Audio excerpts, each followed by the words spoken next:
খিলগাঁও, সবুজবাগ, মুগদা, মান্ডা এলাকা নিয়ে গঠিত ঢাকা ৯ আসন। এই আসনটি জনবহুল হওয়ায় নির্বাচনের সময় বিশেষ গুরুত্ব পায়। এখানকার ভোটারদের বড় অংশই মধ্যবিত্ত ও কর্মজীবী মানুষ, যাদের প্রত্যাশা ঘিরে আছে নাগরিক সুবিধা, নিরাপত্তা ও জীবন মান উন্নয়নের বিষয়গুলো। আসন্ন জাতীয় সংসদ নির্বাচনকে সামনে রেখে ঢাকা ৯ আসনেও প্রার্থীদের ব্যস্ত সময় কাটছে প্রচারণায়। সকাল থেকে রাত পর্যন্ত গণসংযোগ, পথসভা আর উঠান বৈঠকের মাধ্যমে ভোটারদের কাছে যাচ্ছেন তারা। উন্নয়ন পরিকল্পনার পাশাপাশি দিচ্ছেন নানা প্রতিশ্রুতি।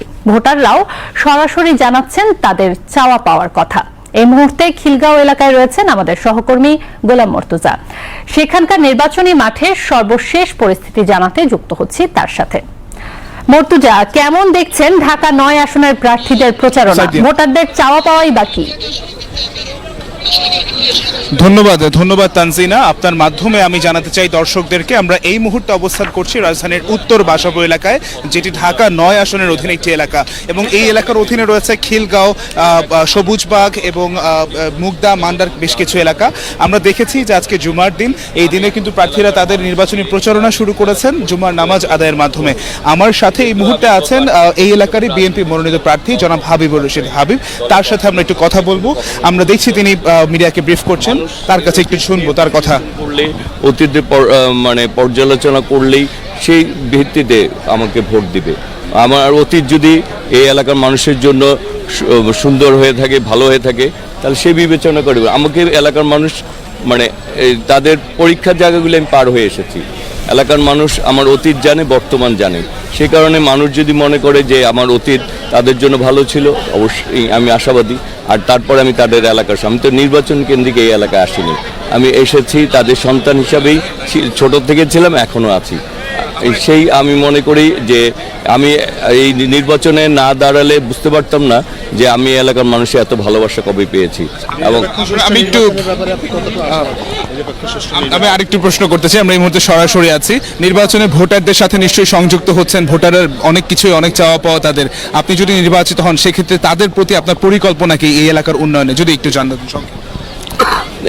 এই এলাকা আমি তো, আপনি যে বলছেন উত্তর ইতিমধ্যে আমি দিয়েছি।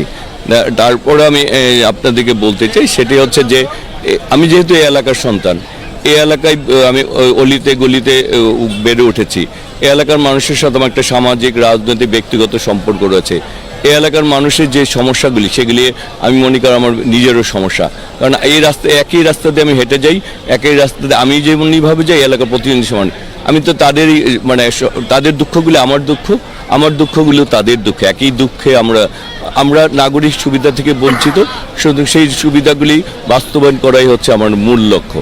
এবং আমরা এখানে যেমন সন্ত্রাসমুক্ত, চাঁদাবাজ মুক্ত একটি, আমরা নিরাপদ একটি ঢাকা ৯ চাই, তেমনিভাবে আমাদের যে রাস্তাঘাটের সংস্কার প্রয়োজন, আমাদের এখানে ইনডোর আউটডোর গেমসগুলি প্রয়োজন, কমিউনিটি সেন্টার প্রয়োজন, আমাদের এখানে আমাদের যে বিশ্ববিদ্যালয় নাই, কলেজ নাই, আমাদের একটি হাসপাতাল এই বৃহৎ এলাকায়, আমাদের নতুন আরও কয়েকটি হাসপাতাল প্রয়োজন। আমাদের এরকম অনেক এলাকা রয়েছে যেখানে আমাদের রিক্সা দিয়ে যাওয়া যায় না, সাইকেল দিয়েও যাওয়া যায় না, পায়ে হেঁটে যেতে হয়। এগুলি রাস্তাঘাট দরকার, সেতু দরকার। আমাদের মানে আমাদের এখানে গ্যাসের সমস্যা রয়েছে, জলাবদ্ধতা রয়েছে, আমাদের এখানে সমস্যাপূর্ণ একটি এলাকা। সুতরাং আমরা মনে করি আমরা সকলের মতামতে ঐক্যবদ্ধভাবে ইনশাল্লাহ আমরা এগিয়ে যেতে পারবো। আর যেমনটা শুনছিলেন তানজিনা, আপনার মাধ্যমে দর্শকদের জানাতে চাই, বিএনপি মনোনীত প্রার্থী যিনি রয়েছেন হাবিবুর রশিদ হাবিব, তিনি কিন্তু আমাদেরকে জানাচ্ছিলেন যে এই এলাকার যে সমস্যাগুলো, তিনি কিন্তু ভোটারদের সাথে কথা বলে সেই সমস্যাগুলো খুঁজে বের করেছেন, এবং সেটির সমাধানে তিনি বলছেন যে নির্বাচিত হলে তিনি আসলে সেটির সমাধান দেওয়ার চেষ্টা করবেন। এছাড়াও ঢাকা ৯ আসনে আরও যে প্রার্থীরা রয়েছেন, বিএনপি মনোনীত প্রার্থী, তো তাদের সাথে কথা বললামই আমরা। এছাড়াও এনসিপি এবং ১০ দলীয় যে ঐক্যজোট, সেখানে প্রার্থী রয়েছেন মোহাম্মদ জাবেদ মিয়া। এছাড়াও স্বতন্ত্র প্রার্থী যিনি রয়েছেন তাসনিম জারা, তিনিও কিন্তু এই একই এলাকা থেকে লড়ছেন। ৪,৭০,০০০ ভোটার রয়েছে এই এলাকায়। তারাই নির্ধারণ করবে আগামী ১২ই ফেব্রুয়ারি যে নির্বাচনের মাধ্যমে কে হবে সংসদে তাদের প্রতিনিধি। এই ছিল ঢাকা ৯ আসনে আমার কাছে সর্বশেষ। তানজিনা, ফিরে যাচ্ছি স্টুডিওতে।